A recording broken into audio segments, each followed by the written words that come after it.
of Bohol Kingdom. Hindi. Wa pa'y Philippines. Ang Philippines, gibaligya sa katsila ni King Philip. Kaya na ako ng isla nga gwapo. Oh. So, wala dyan expect kasulod ko diri og kuan.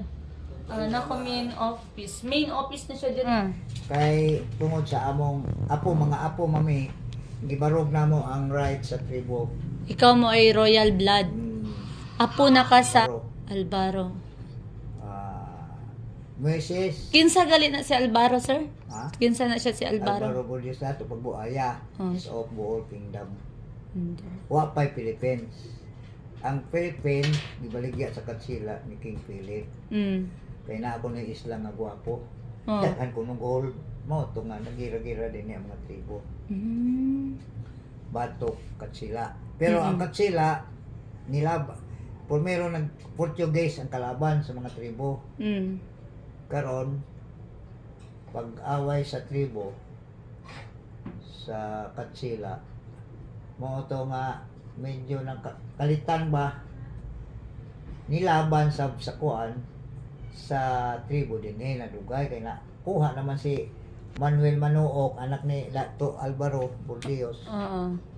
Niya ni kuan naman nabunyagan naman ni Kuyog unya gisulong na gira na pod ang mga Portuguese against sa mga tribo na nilaban na pod ang nakalyado na pod nila ang katsila ni Manuok. Mo no ni daog ang sila Alvaro si Manuok na ang iyang anak mo nangusog. So, ikaw ang ilaha. Pero primero wa pa na ang nigira sa Portuguese o katsila ang Muslim.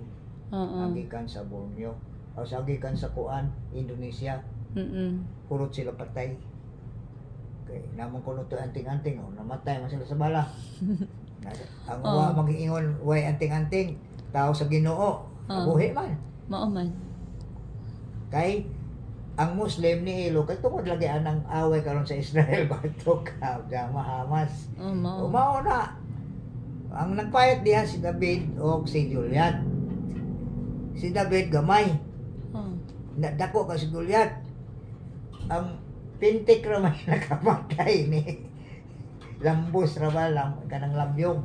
Naigo si Goliath, patay si Goliath. O si David ni daog. O naipayat. Pag human ana ang sunod na pun nga generation si kanina sa si Moises ug si Parao. O di ba na diha. Karon ang mga tribo asa pan padulong ug sinoy mo sunod kang Moises mao toy tribo ato ani sunod ang kaparao nalumos tanan kastigo sa Ginoo. Mao na sa sunod ang away mao ni si Alvaro magitahasan sa tanan nasyon di bahin-bahin na sa Ginoo. Nakita ninyo na United States nataw na di ang Ginoo may nagplastar na may gisubay na may laing nason na gusto mong ilog sa laing na nason mao to nagira din ilugan ang tribo pero kadatuan ning aryahan ni dinhi nga nasyon nay hari puros hari na muyo dire sa tribo Diyan. Kay dagan mo gud bulawan diri sa karon ang tribo ni naman katsila karon ang sauna sa katsila dinhi usay paanakan man ang mga tribo wala na mestizo na. Mao din medyo murag Para gwapa sa na imo, ta. Dahil nimo sa Buanga di. Ang akong lolo. Dugay man daw minasakop sa Kastila diha sa Zamboanga. Akong lolo dito sa Buanga man nagpuyo. Ako namatay to. Namatay una ang iyang asawa. Ang iyang mga buhay mo naka gibawi sa gobyerno ang 500 hectares na area. Gihatag sa gobyerno. Wa mi kaapas kay adtuon na namo. Amo man tong lolo. Sundalo man tong sakay man tong kabayo. Sa Zamboanga. Ano taga Zamboanga pud ay ka. Dili, imong lolo. Ako igsuon sa akong lolo pod. Ilang pinakalulo po na si Alvaro. Na-profile ato pareha-pareha ni Alvaro. Tanawa rin, di ba Israel? Mato ta sa Israel, natay bayad, man, di mo away atong mga passport, wala naman. Pwede naman tayo dito manto sa Israel. Kaya naman, ito ang mga Pilipino. Kaya ang part sa Philippines, murag Israel na, isa ra katawa mo na si Alvaro. Israelian ta. tribo. gani. O sige, pakapot sa Ginoo. Naagod na tribo. Mao na nga dito sa Sambuanga ni ani din ano to. Daghan man to kasawas po. Si Dato. Oo. Ni ani din kay nagpatabang kaso kuha man. So, ayun na nga guys, hindi ko ini-expect na makapunta ako dito sa Nacomin, isa sa mga main office ng mga tribal groups or mga indigenous people. So, nagsaliksik ako kung ano ba talaga yung kidatuan. Kasi yun ay pinapapanood ni Sir Manuel sa akin, isa sa mga chairman dito sa Nacomin.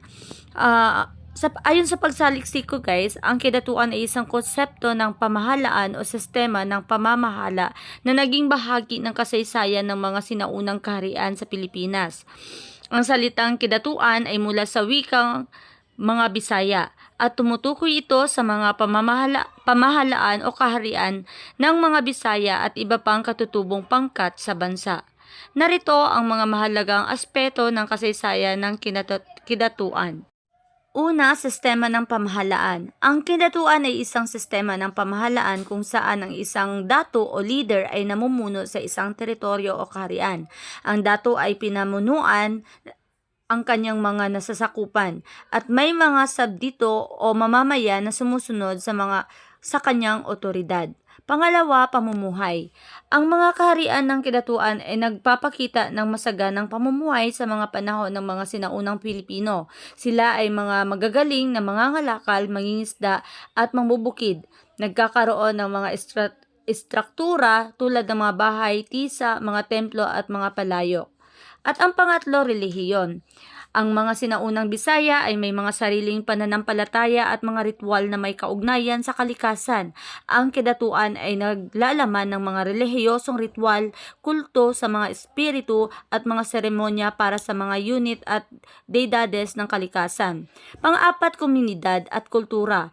Ang kidatuan ay nagbigay diin ng pagpapahalaga sa mga komunidad at kultura. Ang mga kaharian ay nagkakaroon ng kanilang sariling identidad at wika. Sila ay may mga alituntunin at sistema ng katarungan na nagpapahalaga sa kapayapaan at kaayusan sa komunidad. At ang panglima, pag-usbong at pag-urong.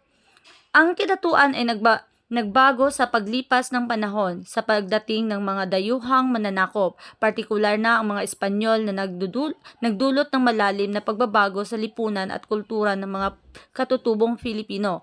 Ang kidatuan ay isa sa mga mahalagang bahagi ng kasaysayan ng Pilipinas na nagpapakita ng yaman at kahalagahan ng kultura at pamamahala ng mga sinaunang katutubong grupo sa bansa. Ito ay patuloy na nagbibigay inspirasyon sa pag-aaral at pag-unawa sa kasaysayan at kultura ng Pilipinas.